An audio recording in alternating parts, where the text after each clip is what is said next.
नमस्कार दोस्तों, स्वागत है आपका आज के मुख्य समाचारों की वीडियो में। जी हां दोस्तों, यहां पर आपको देखने को मिलेगी सुबह से लेकर शाम तक की सारी के सारी बड़ी खबरें मुख्य समाचार ब्रेकिंग न्यूज अपडेट के रूप में। तो दोस्तों, आपसे रिक्वेस्ट है इस वीडियो को ज़्यादा से ज़्यादा लाइक और शेयर करें। तो दोस्तों, जानते हैं आज की पहली बड़ी खबर।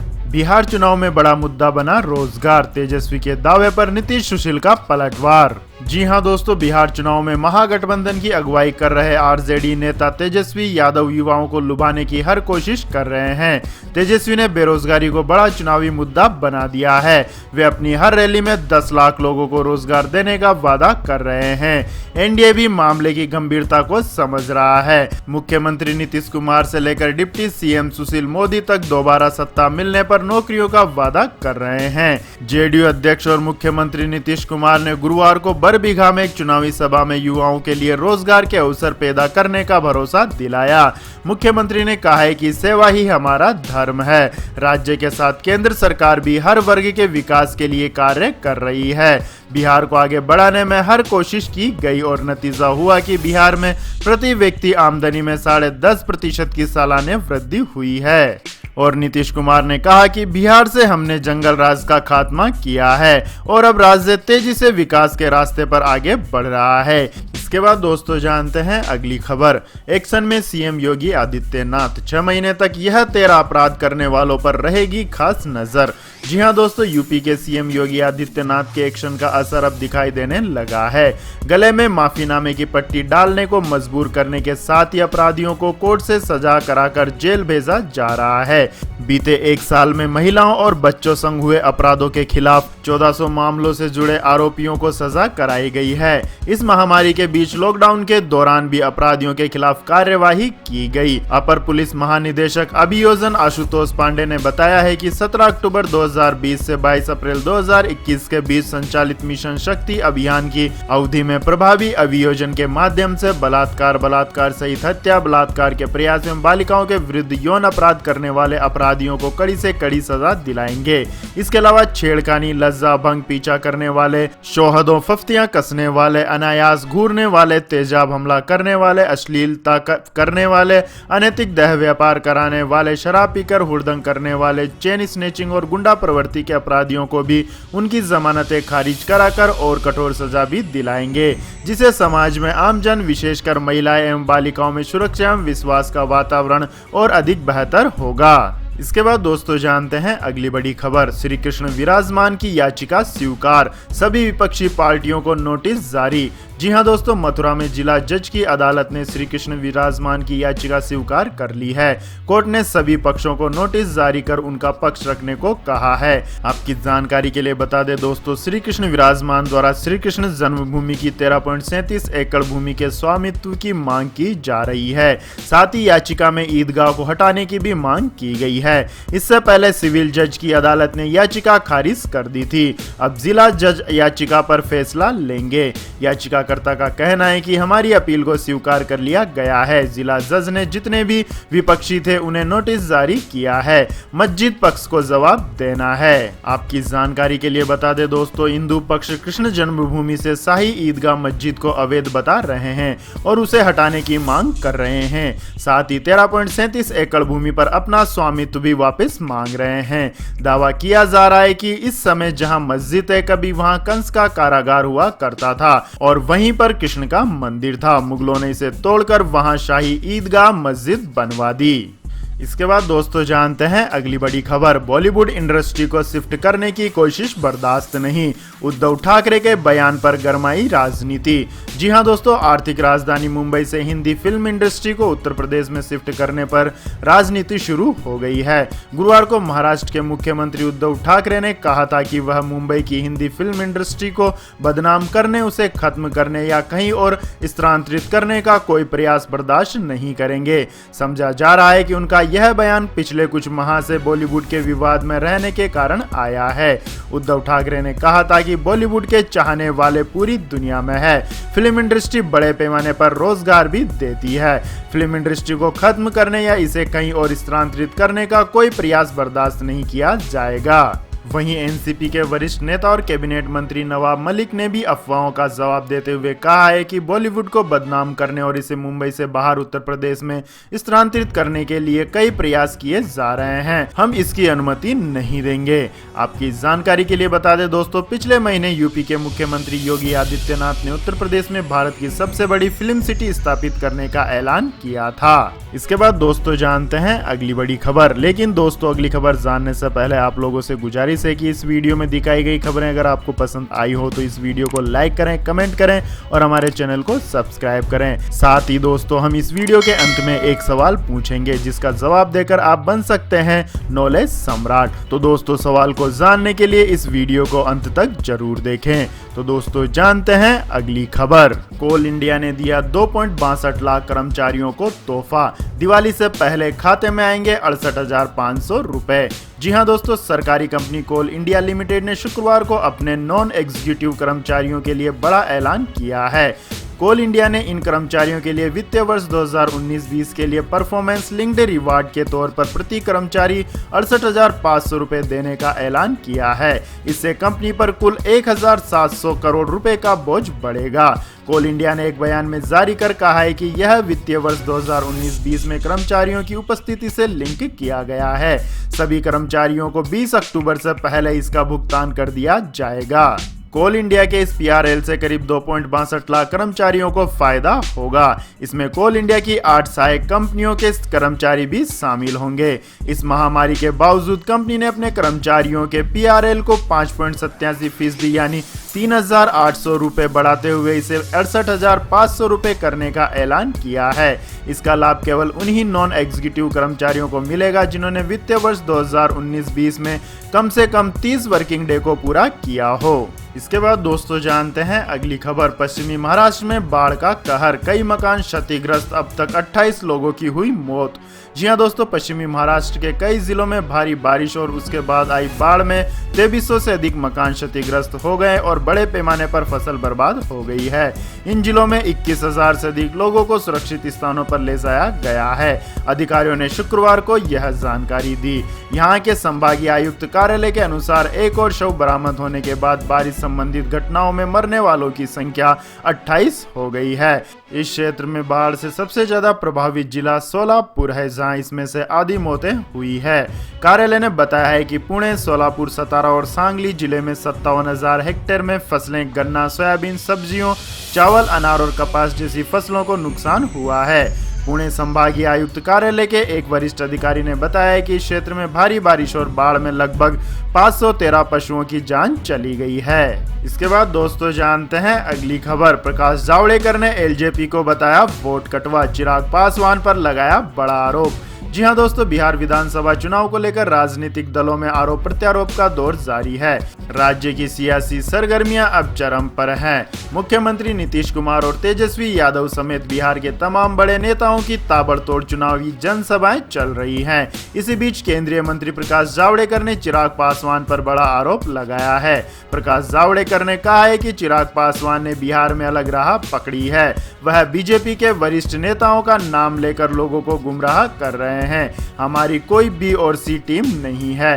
एनडीए को इस बार स्पष्ट बहुमत मिलेगा। प्रकाश जावड़ेकर ने चिराग पासवान की पार्टी को वोट कटवा कहा। इसके बाद दोस्तों जानते हैं अगली खबर। रोहिंग्या शरणार्थियों के लिए संयुक्त राष्ट्र ने भारत से मांगी मदद, इंसानियत का दिया हवाला। जी हां दोस्तों, बांग्लादेश में रह रहे रोहिंग्या शरणार्थियों की मदद के लिए आयोजित हो रहे वैश्विक कॉन्फ्रेंस में भारत को आमंत्रित किया गया है। यह कॉन्फ्रेंस 22 अक्टूबर को होगी, जिसमें भारत से शामिल होने और रोहिंग्या शरणार्थियों के लिए आर्थिक मदद देने की अपील की गई है।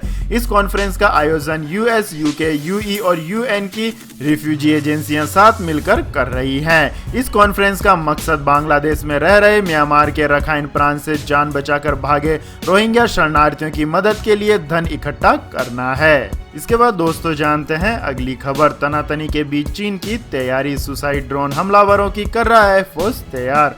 जी हाँ दोस्तों, किसी भी जंग से पहले उसकी लंबी योजना बनानी पड़ती है, फिर उसके बाद दुश्मन देश के मन में यह डर बैठाना पड़ता है कि वो उसे जीत नहीं सकता। चीन इस खेल में माहिर है, वो अक्सर प्रोपेगेंडा वीडियो जारी करके भारत को डराने की चाल चलता है। इस बार उसने भारत की ही नहीं पूरे विश्व के मन में दहशत भरने की कोशिश की है। उसने ड्रोन लिबरेशन आर्मी तैयार कर ली है, यानी उसके पास आत्मघाती ड्रोन की पूरी फौज है जो उंगलियों के एक इशारे पर कहीं भी और कभी भी हमला कर सकती है। खबरों की माने तो चीन ने एक दो नहीं बल्कि पूरे 200 ड्रोन मिसाइलों का परीक्षण किया है। ये ड्रोन मिसाइलें सिर्फ एक लक्ष्य नहीं, उसके आसपास के कई जगहों पर एक साथ हमला कर सकती है। यही बात इन ड्रोन मिसाइलों को सबसे ज्यादा खतरनाक बनाती है। रिपोर्ट में इसे सुसाइड ड्रोन कहा जा रहा है, जिसे China electronics technology group corporation ने विकसित किया है। चाइना इलेक्ट्रॉनिक्स ने ड्रोन मिसाइलों के परीक्षण का एक वीडियो भी जारी किया है।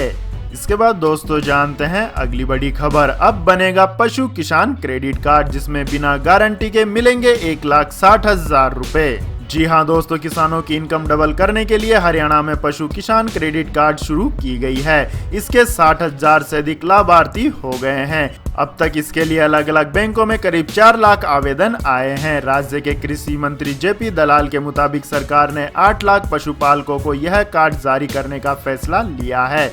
पशु किसान क्रेडिट कार्ड की शर्तें मोदी सरकार की किसान क्रेडिट कार्ड स्कीम की तरह ही हैं। इसमें 1.60 लाख रुपए तक की रकम लेने के लिए कोई गारंटी नहीं देनी होगी। दलाल ने कहा है कि कृषि के साथ साथ किसानों की आय संबंधित क्षेत्र से भी बढ़े, जिसमें पशुपालन एक प्रमुख क्षेत्र है। पशुधन क्रेडिट कार्ड के तहत पशुपालकों को पशुओं के रखरखाव के लिए कर्ज के रूप में सहायता दी जा रही है, जिसकी अधिकतम सीमा 3 लाख रुपए है। इस योजना के तहत कार्ड पशुओं की संख्या के अनुसार जारी किया जाएगा। इसके बाद दोस्तों रुक करते हैं आज के मौसम समाचार का।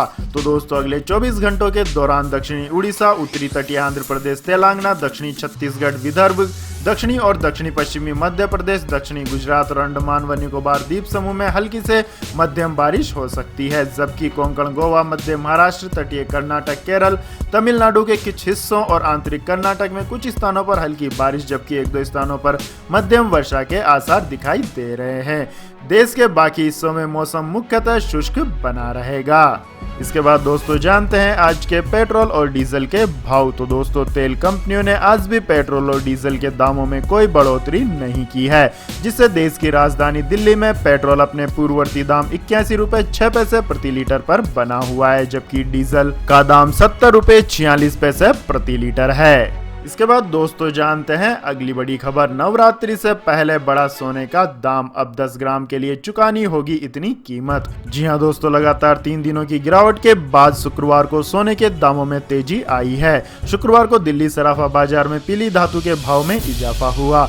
घरेलू बाजार में इस तेजी को वैश्विक बाजार में कीमती धातुओं के भाव से सपोर्ट मिला है।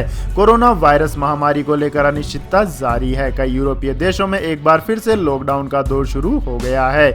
इसके बाद अंतर्राष्ट्रीय बाजार में सोने चांदी की कीमतों में उछाल आया है, जिससे दिल्ली सराफा बाजार में सोने का भाव 324 रुपए प्रति 10 ग्राम उछलकर 51,704 रुपए पर पहुंच गया है, जबकि 1 किलोग्राम चांदी का भाव 1598 रुपए की तेजी के साथ 62,972 रुपए प्रति किलोग्राम हो गया है। इसके बाद दोस्तों जानते हैं अगली बड़ी खबर। IRDAI ने सरल जीवन बीमा का किया ऐलान, अब कोई भी ले सकेगा टर्म प्लान। जी हां दोस्तों, इंश्योरेंस रेगुलेटर IRDAI ने टर्म इंश्योरेंस लाइफ पॉलिसी लाने का ऐलान किया है।